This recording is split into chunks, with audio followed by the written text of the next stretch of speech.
Kiptaya. Basi ndugu wetu Oscar pamoja na mtumishi wa Mungu mzee Joseph Saina na mama hata na ndugu na dada na ndugu zenu, muniruhusu ni wasalimu katika jina la Bwana wetu Yesu Kristo. Bwana asifiwe. Leo neno ambayo inatuongoza inapatikana katika Zaburi ya 24 na mstari wa kwanza. Biblia inasema dunia na vyote vilivyomo ni mali ya Mungu. The world and all that is in it belongs to God. Nataka nihubiri kichwa cha mahubiri yangu siku ya leo, penye uko na penye unaenda usisahau. Penye uko na penye unaenda usisahau. Hii Zaburi iliandikwa na Daudi. Daudi ingawa alikuwa ni mfalme na alitembea pahali pengi, hata alienda nchi ya Moabu siku nyingine, akaenda kwa Wafilisti siku nyingine, lakini yeye alitambua kitu kimoja: dunia na vyote vilivyomo ni mali ya Mungu. Kwa hivyo niko na mambo matatu nataka tujifunze kila mmoja wetu, na hasa ndugu wetu Oscar. Jambo la kwanza chenye nataka tujifunze ni kwamba God is the owner of everything. Mungu ndiye anayemiliki vitu vyote. God is the owner of everything.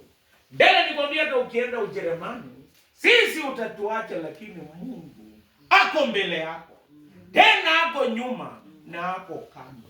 Vitu vyote ni mali ya Mungu.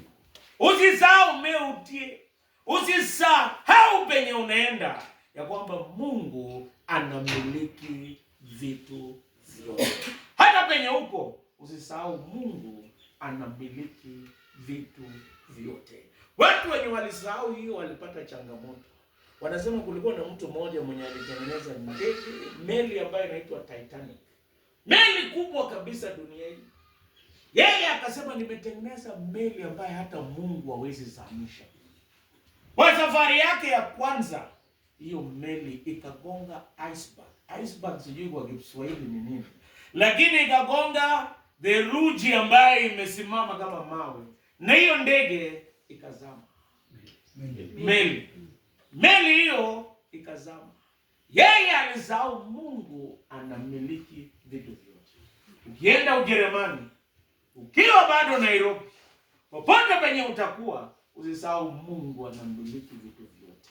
Na yeye atakuwa mbele yako, atakuwa nyuma yako, atakuwa kando yako. Na kwa sababu Mungu anamiliki vitu vyote, mamigi netemene Jehova. Hakuna neno lisilowezekana kwake. Kwa sababu anamiliki vitu vyote, mimi natakikana kujiachilia kwake. Mimi ni wakili tu, yeye anamiliki vitu vyote. Ninaomba usisahau penye unaenda, Mungu anamiliki vitu vyote. Yeye ndio alipatia watu uwezo, yeye ndio alipatia watu lugha ya Ujerumani, na yeye ndio atakuwezesha. Na yeye hata kabla hujazaliwa alijua, na hata akajua leo tutakuwa hapa kwa mzee Saina na mama Nelly. Pia yeye alijua ya kwamba utasafiri na ndege fulani. Mimi saa zingine sijapanda, nimepanda tu ndege kwenda Lodwar, lakini wewe unaenda Ujerumani. Kwa hivyo uko na baraka, na Mungu anamiliki vitu vyote. Ukiwa ndani ya ndege, Mungu wako na wewe. Ukiwa Ujerumani, Mungu wako pamoja nawe.